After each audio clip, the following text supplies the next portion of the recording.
Firestorm. We're going to talk today about school and workplace recovery. By the way, schools are workplaces. And we're going to go a little bit of a different direction than you see in a lot of our calls, where in many cases we're talking about workplace violence or behaviors of concern. Those currently are out there and certainly significant.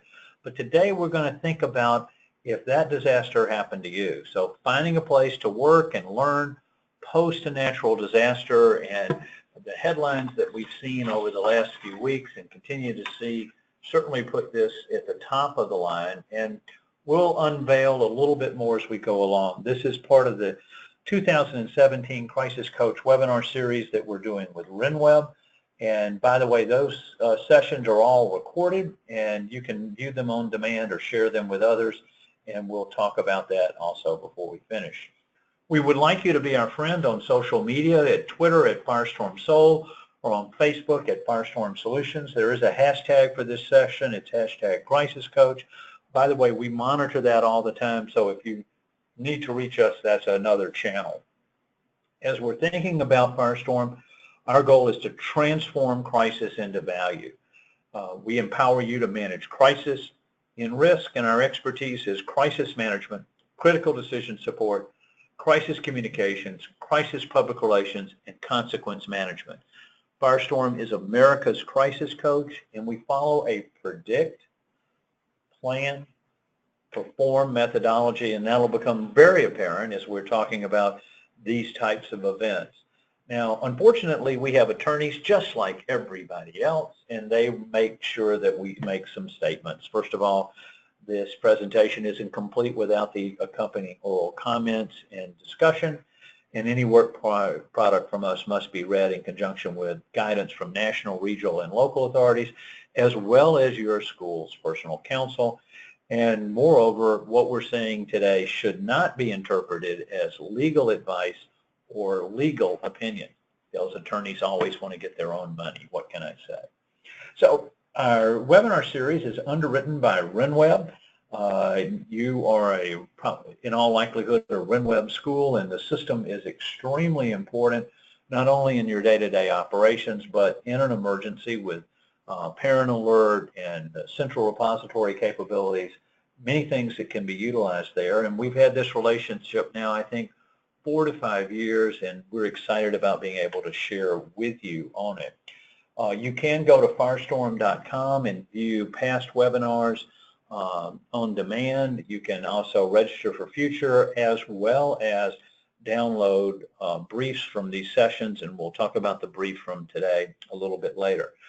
I'm Jim Satterfield. I'm CEO and President of Firestorm and one of the founders, and I appreciate you being on with us. It looks like I was happy in this picture, so it's always good to be happy about something. We also have on with us today Karen Mazzullo. Karen's our EVP and Chief Intelligence Officer, and she may be sharing some insights as we go along. We will be looking at the comment section, so on that toolbar, if there's something you want to a question you want to ask, there's an area for that. We'll try to get to those live, and then we'll try to reach out to everyone afterwards to see what types of questions you've got to be able to share and look at it. Now, we've done a survey and a lot of research around the areas we're talking about, both with businesses and schools. And this was a survey of about 1,000 organizations. And it was done a little bit ago, so it's, and I'll talk about how I think that would change if it was done today. But if you'll notice that violence and terrorism was a little more than 1/4 of all the big concerns, and clearly we saw an uptick after the shootings in Las Vegas with if we were doing it, so that would be an expanded skew, or if we've had a shooting in a school and we're dealing with a school audience, that area would rapidly expand. Cyber attack and cyber breach, our friends at Equifax certainly have gone through a lot of trauma there, and as they're looking for a new CEO, CFO, CIO, and Chief Information Security Officer, you can see the impacts of that. And unfortunately, our schools are increasingly being targeted with the cyber area, and that's an event that we can talk about at another time. You'll also see the brand and reputational impact, and then the loss of life.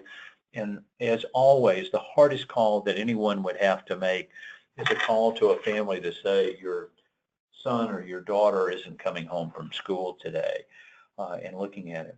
But when this survey was done, natural disaster was roughly a fourth of all of the respondents. I think if you look at it today after Harvey and Irma and Maria and Nate, if you look at it after the earthquakes down in Mexico, or even the wildfires that are going on right now in California and the devastation on that, I bet you that 24% would probably be more than double.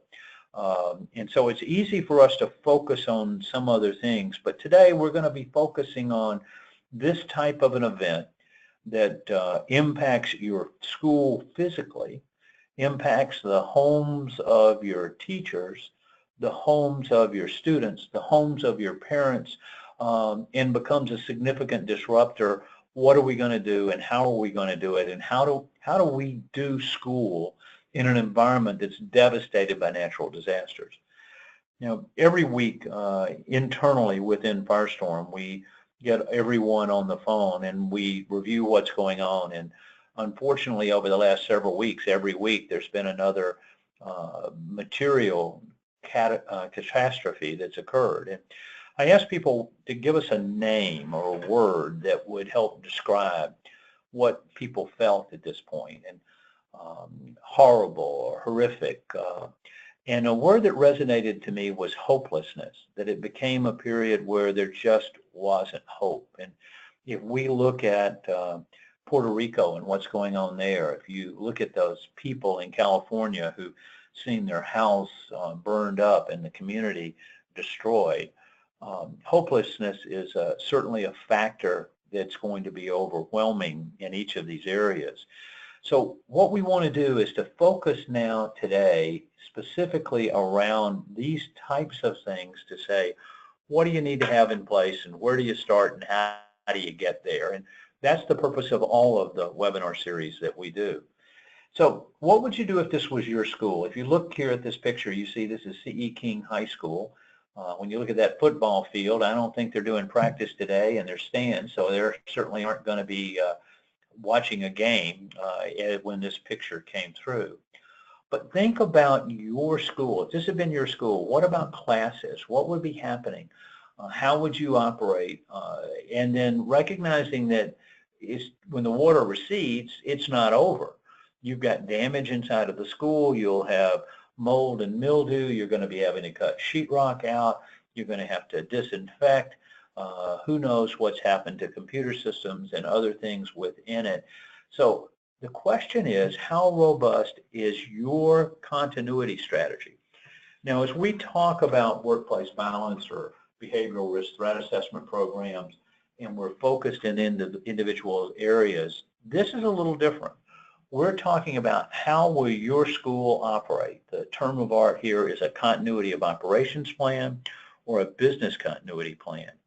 And to go a step further, right now, going on in the healthcare area, there's a rule out from Medicare and Medicaid that goes into effect on November 15th that requires those 17 different types of healthcare facilities to have emergency operations plans, how they're going to operate in an emergency in place. And they're requiring an updated hazard vulnerability analysis. They're requiring plans based on it, policies and procedures, crisis communications. They're requiring the plans to be tested and trained in a variety of ways. And if they don't do it, Medicare and Medicaid is going to quit paying them. So when you grab somebody by the financial shoestrings, you got their attention very quickly within it. So if it's important in that area, and clearly we've seen the stories where people died in Hurricane Irma and Hurricane Harvey that could have been saved had plans been in place. That's the reason that we're talking about this today and looking at it. We also is how robust is your strategy, and we can help you evaluate that. If you need an assessment, let us know. We can do it. But more importantly, has your plan been tested? Have you tested elements? If you couldn't have school in your current buildings, where would you go? How would you operate? Could you do remote learning? Or would you go to another school in the area or a church and set up and try to run? How would it work? What are the limitations? The picture up on the screen came out of Irma in Miami. It's a high-rise building where they had a crane. You see the crane was geared to handle much higher wind velocities, but actually broke at a lower wind velocity. When you look at that, we want you to know, will your plan break before it breaks, so that we can have the steps in place to take it as we go forward. So this is the message that went out from the superintendent from that school area that you just saw and sending that notice. But I'd like you to stop and think, take a moment to think about if that natural disaster happened at a school exactly like yours, how do we get back to school? And that's the focus of what we're going to talk about today. We're going to start at the beginning. We're going to go through. We're going to give you some checklists, some ideas, and some thoughts in that area. Now, I also will tell you, you're at a unique point in time that you normally wouldn't be in. In America, we have a very short memory.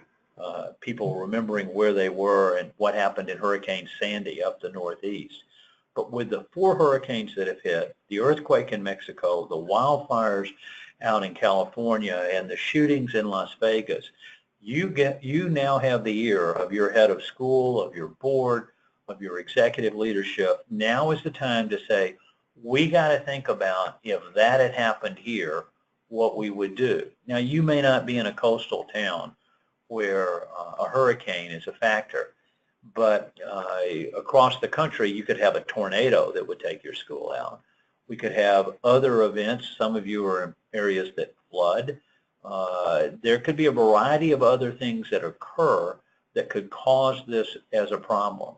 Interestingly, with Harvey, the fact that it was not the hurricane winds, it was not the surge, it was the rain that created a lot of the difficulty, and there was no steering wind to move that storm out of the way.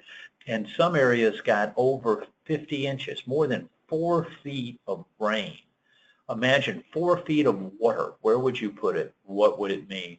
And as those elements come into play. So where do we start? So Harvey, Irma, Maria, Nate, what's next? And it may not be, in your case, the hurricane. It could be something else. So the term of art here is called an all hazards approach. And down at the bottom, you see the header of a hazard impact matrix. Under event, you would list your natural disasters, your man-made, other things that could occur, and you would put them across, and then you score them by the probability that they would occur, and then shift over to the impacts. How much forewarning would we have? How long would it last? How would it affect our people? How would it affect our property? How would it affect our operations?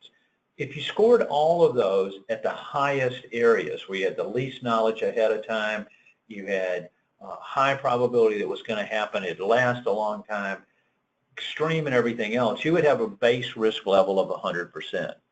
If you had some of those things weren't there or weren't as much, it would go down and it would be a lower percentage. But you can mitigate that risk by doing what you're doing, attending a webinar today, looking at, making sure you have plans in place. Those are all pre-action events. Internal resources, do you have those resources? Do you have a backup generator? Do you have certain things in place? And external resources, an MOU where you could take and go and do school somewhere else. Those mitigation factors could lower that risk index. An example of a hurricane in Florida where it might have been a base risk level of 100, having those 3 at the maximum level would reduce it down to a 60% risk level. That's an important thing to see. But what I will tell you is that any risk index that's more than 40%, it's mandatory, it's best practice to make sure that you have plans in place to address that. And that's what we're going to talk a little bit about today, of how you would go about getting ready. By the way, if you need help in doing this, this is an engagement that Firestorm could do, along with a security assessment of your facility. We certainly would love to have those types of opportunities of working with you. Now, there are 2 types of damages that could occur. One is direct damages to your building, to your equipment. Equipment doesn't look like it's in too good a shape to me there in the picture that we're seeing, and clearly the building that it in had to have been in even worse shape to go. But there are also indirect damages that are caused by people losing their incomes and jobs. And to think about these elements, it's affecting not only your teachers, but the families of your students, so the income levels there, and what the devastation would be. I mean, it looks fairly hopeless where that lady is standing now as she's looking at what's there and what's in place. But so we've got to think about the impact on our people and the impact on our facilities. Those are the ones that are going to help to shape us. Now, nationally, the impacts have been fairly horrific just in the last few weeks. Harvey was $3 billion from Hanover Re. JP Morgan estimates the industry could lose 10 to 20 billion for Harvey. Other estimates say that it could exceed 30 billion. By the time you add Irma in it, Maria, and the others, we're looking at the industry losing 200 to 300 million. That's for insured losses, and then there are uninsured losses that would even be in excess of it. We've all experienced higher gasoline prices as a result of it. Over 1 million businesses impacted. That's probably a much higher number now because of adding the others in. Airplane travel issues. I was startled to see a picture about planes in the air and over the southeast when Irma was occurring. It was just totally blank. There was nothing in the air over us. We've seen infrastructure damage. Our infrastructure in America has been strained up to this point. It's significantly worse. If that was a road near your school, nobody's coming to school out of those areas. It's important to keep that in mind. And finally, damage to crops through these events. Look for all the prices at the grocery store to go up. Karen shared this picture with us from her area, which is down in Charleston. This relates to a hurricane last year, but nobody's going to school on that road. You're not going to get through. You may not be on the ocean to be impacted about it, but if the highways are washed out or there are other problems. I was reminded in a phone call today in a business conversation we were having about the bridge that collapsed a few years ago in Minnesota, and there was not even a storm going on. So these things will happen where no one will be able to get anywhere. And so that's going to force us to think about some other things as we're thinking about how we do school in these situations. And that leads us to some alternative learning options. Now, I don't know where Woodsboro is, but I'm telling you, they certainly need a new banner for their school as a result of it. I'm glad they've got a lot of pride, but that eagle's in trouble. And if we think about other options, we have to think about safety as we go to other locations, shelter, hygiene and health. Those schools, if you don't have running water, if you don't have sanitation, you're not going to be able to do your school. If you don't have electricity and it's winter and it's cold where you are, you can't have school. How are we going to feed people while they're there? Nutrition. How do we do education if we can't use computers, if we can't use PowerPoint projectors? How do we do this? How do we make it work? And think about those areas. That also leads us to the option to start to think about learning at home. Sometimes you've heard it is referred to as e-learning. I think remote learning is probably a better strategy. For example, Firestorm uses a thing called freeconferencecall.com. By the way, you can't beat a price of free. And you can have a conference call, and it doesn't cost you any money, and people can dial into it. It also has a feature that you can hold a web meeting for up to 400 people dialing in online and attending at no cost. So every teacher could have their freeconferencecall.com. Their class could come in online, and you could have class, and you could teach the material, share that information, and have it available. So I think that's an important thing to think about. What could we do in those areas? We want to test that, and I'll talk more about that shortly. But look at this picture. Do you think these teachers are going to go to work? You think these students are going to be coming to school? If this is what's happening in your community or a community where you would be involved, it's going to be completely disruptive, and they'll be unable to return. And if you can't do school, what does that mean? I would encourage you to take a look at the exposures and the threats that you have within your area and get with the insurance broker that services your school and say, hey, if this event like we've just seen on TV occurred and it occurred where it hit us, how would our insurance protect us? How would it would cover us from our lost revenue? How would it help us to get back up and recover? What's going to be our out-of-pocket and our damages associated with it? And get that in writing. Because what we're finding is there's a difference between the expectations of what schools expect to receive and what the insurance actually covers. Every time you do an exercise or an event, I would go to your broker and say, here's what we tested. Tell me how the insurance would have helped us in this area. And you will find, in all likelihood, if you're like all the other schools we've worked with, a fairly significant difference between expectations and reality associated with it. So if we think about it, oh, by the way, we team with Regis in the business sector. They're not going to be somebody directly involved in your school market, although we have an idea that you might want to consider down there. But they did a survey of all the companies they were working with about how ready are their vendors. So think about the vendors that support your school. Is that food services? Is it cleaning? Is it security? What else do you have that helps your school operate on a regular basis? Do they have plans to be up and running? Because one of the largest failure in a crisis or disaster are failures of critical suppliers. And you'll see that 19% of the service providers or the vendors on a business side, only 19% share that they tested their plans. Over a third, almost a third have recovered. That means that 2/3 have never recovered from a disaster. So the people that you're counting on, people that service the buses or the other materials that you've got, what are their plans? Have you looked at and seen them do that? But the other thing we think about, if we needed to go to an alternative site, what should we consider? Something happened to our school. We get hit by a tornado. We've got a fire. Our building burns down. What are we going to do?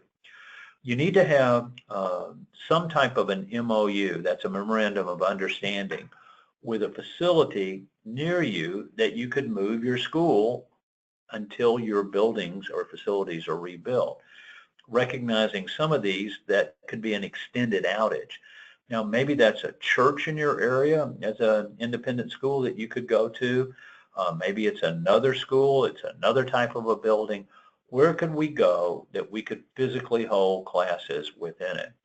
Now, obviously, Regis shared another statistic with us that, and I think you'll find interesting. If it's a business that's had a disruption, they have found that in surveying the employees that nobody wants to go much farther than they do in their normal commute. So if their normal commute is 30 minutes, then if they get an alternative site, it needs to be within 30 minutes or employees aren't going to come. Similarly, if you're having to relocate your school temporarily, locating it 100 miles away isn't going to be a viable option for your teachers and parents to get there. And also, if you're too close to your building, whatever happened to your building could happen to your backup site. That's that step number one, too close in the disaster that would affect it. Step number two is it's too small. If you've got 500 students in your school and your backup site can only handle 100, how are you going to resolve that? And again, the last point, if it's too far away, people aren't going to come. I would like you to look at your school address, your physical location, and draw a radius of 1 mile from there. What's in that 1 mile radius that you could have a relationship with that if you absolutely had to, won't be as good as where you are now, you could have classes? Then I'd like you to draw a circle that's 10 miles radius from where you are. What within that 10-mile circle is a location that you could go.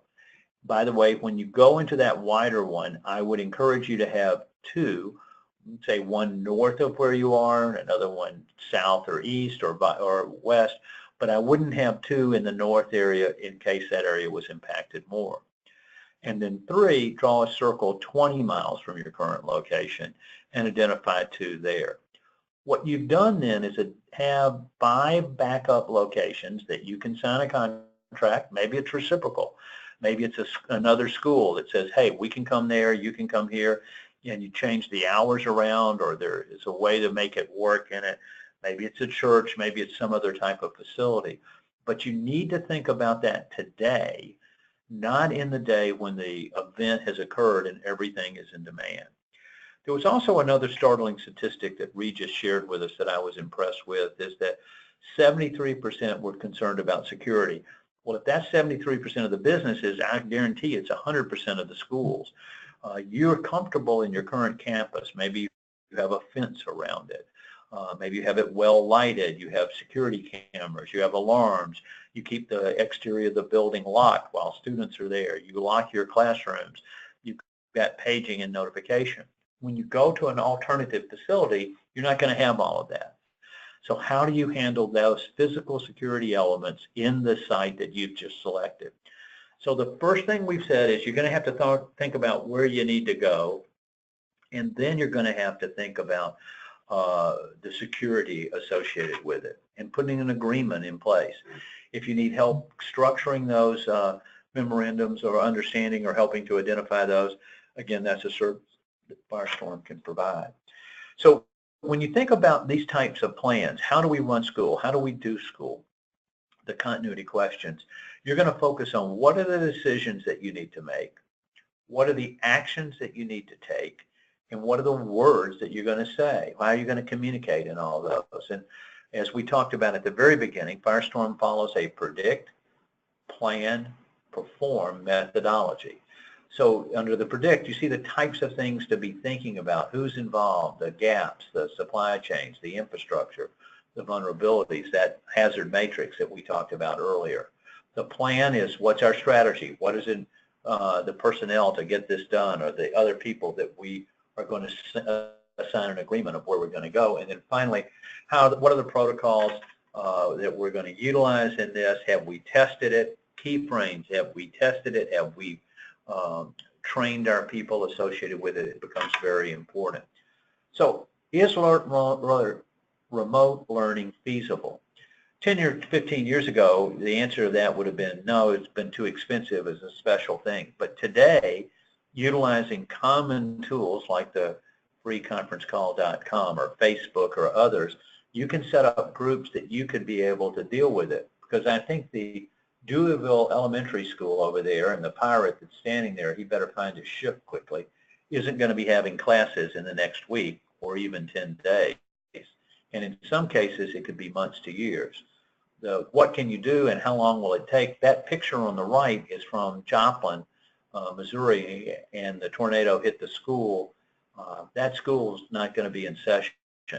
And so you're going to have an alternative. If you don't have remote learning, if you don't have these things worked out, are you refunding your tuition back to the parents? Are you paying your teachers if you can't have school? How is that going to affect everyone at this point in time? And to think through those options. That statement that I talked earlier about going back to talk to your insurance broker is certainly a valid one at this point. Points to consider are, what are our core operations? Who do we need? What's the minimum staff? Maybe if we're going to have to go and set up someplace else, we could combine our 2 first grade classes with 1 teacher covering that. So what's the minimum that's going to happen? By the way, an interesting test to do that could be a learning one, if your school was physically an attack, no, not damaged, try running school one day in a test environment without any electricity. See if you can, in fact, do that, and what does that look like? Because in a crisis, that's the environment that you're going to see. Have you tested these? If you're talking about remote or you're testing, yeah, we're going to go a couple of miles down the road. We're going to go to the church there. That we can use the sanctuary. We can use the classrooms. We can teach. Have you ever done it? Will it work? Now, in public schools and environments, we're seeing that they're challenged that some of their schools are being used to house people. So you have people that are not normally in your school that you would need to think about in that direction. If you went to a church, there may be not only your school being there, but maybe they've opened it up to others in their area to think about those considerations. Regis was nice enough to share what the businesses are thinking about. So I'd like you to think about what your list would look like. Choosing the right location, its proximity, its size, its capability. What's your budget?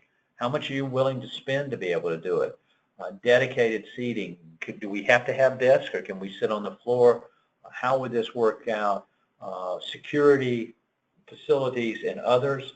Staff, how many people we needed. That chart I showed you earlier was to help you think about what do we need on day 1, what do we need on day 10, how does it work in between those intervals.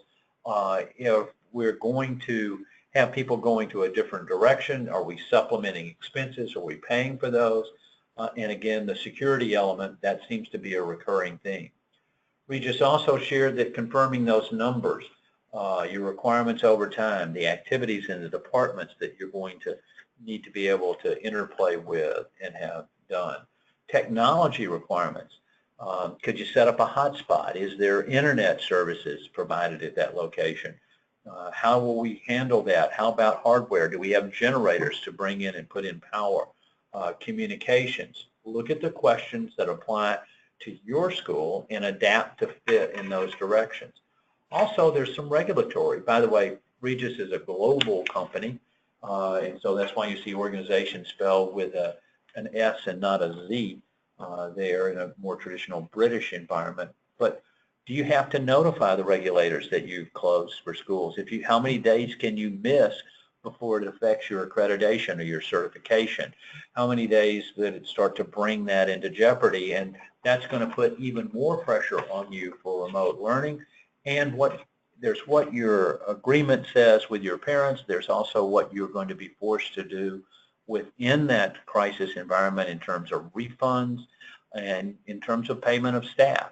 These are all issues to think about today when nothing is going on.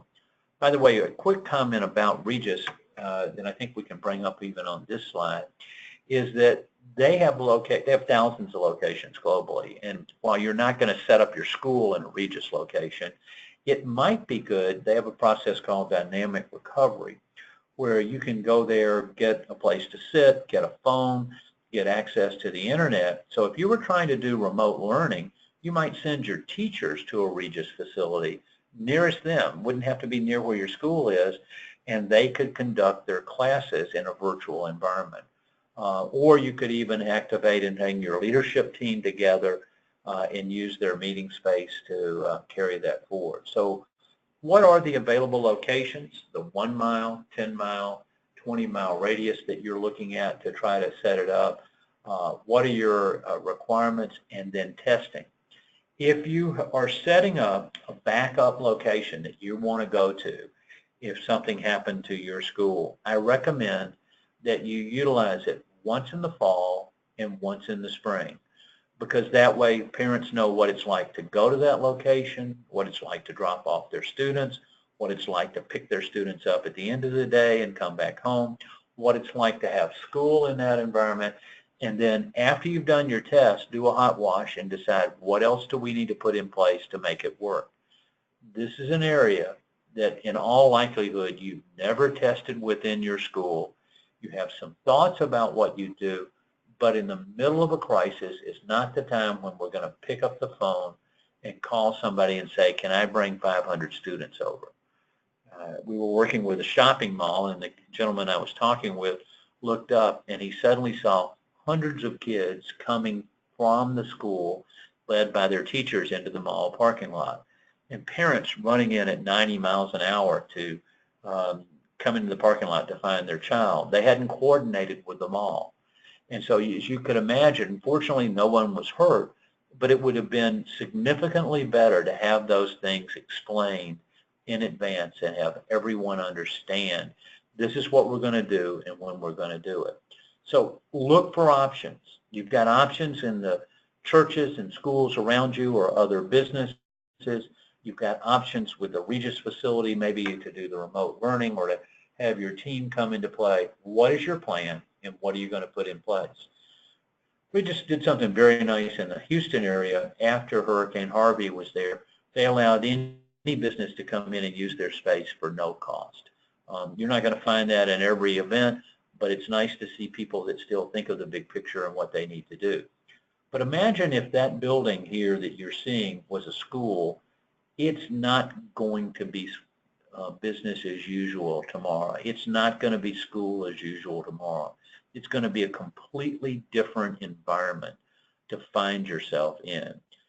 Planning on that today. What we saw occur in Texas with Harvey, what we saw occur in Florida and Georgia with Irma, but imagine it doesn't have to be a hurricane. It could be a tornado. It could be flooding within your area. We've seen this happen across the country and repeatedly. Imagine the schools in California where the towns have burned up. What is it like to be a school in that environment? How will you get in touch with your students, with your teachers? What can you do to continue learning in this point in time? It's a great challenge. We're going to continue to talk to you about behaviors of concern. We're going to talk to you about violence and a host of other things. But what came home as reality over the last couple of weeks are natural disasters are real. They're going to continue to occur. And as we've always said, the worst disaster is the one that happens to you, your family, or your school. Now, we've covered a lot about the school and those types of areas, but before I move on, I want to give you one other insight that I think is very important. You need a disaster plan at home. Family trumps job. You can go to the Firestorm website and download for free. And by the way, every one of your students, every one of your parents, and every one of your teachers can do the same thing. And download a book that's entitled Disaster Ready People for a Disaster Ready America. It's about doing a plan at home because family's going to trump what's going on at work. So if your people are safe, then they can think about, well, how can I do learning now, even if I'm a student? How can I do learning if I'm a teacher? How can I do those things if we have a plan and we have those things in place? Do it now, not the days or the hours or the minutes before the disaster happens, because you may have no notice. How do we plan and put those plans in place will make a difference.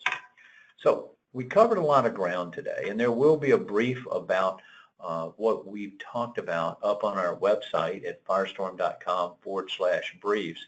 It'll go up next week. And it's where we're talking about school and workplace recovery. There probably will be two briefs up there, one a little more school-oriented and the other more business-oriented. Feel free to download one or download them both, because there's some similarities between the two when you start to think about the continuity of operations aspects in these types of events. By the way, at that same website, you can download this webinar that you're listening to today, or you can let others in your school download it. There is no charge for that. That's one of your member benefits of being a RenWeb subscriber and user. There also are other briefs and trainings from other webinars that you can access and have. We're very thankful for RenWeb for underwriting this webinar series. In our relationship over the last 5 years, we've watched it grow. We've seen you at user conferences. By the way, those are tremendous networking opportunities to find out what does others are doing and how to come together. One of the areas that you might want to consider is looking at who are the other independent schools in your areas. You could check with your state association. You could probably check with RenWeb, because this is immediately an opportunity for you to team together, to have a joint relationship that you could help each other if a crisis were occurring.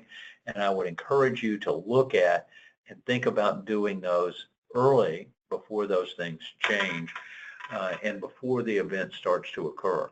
A major benefit is to have that in place.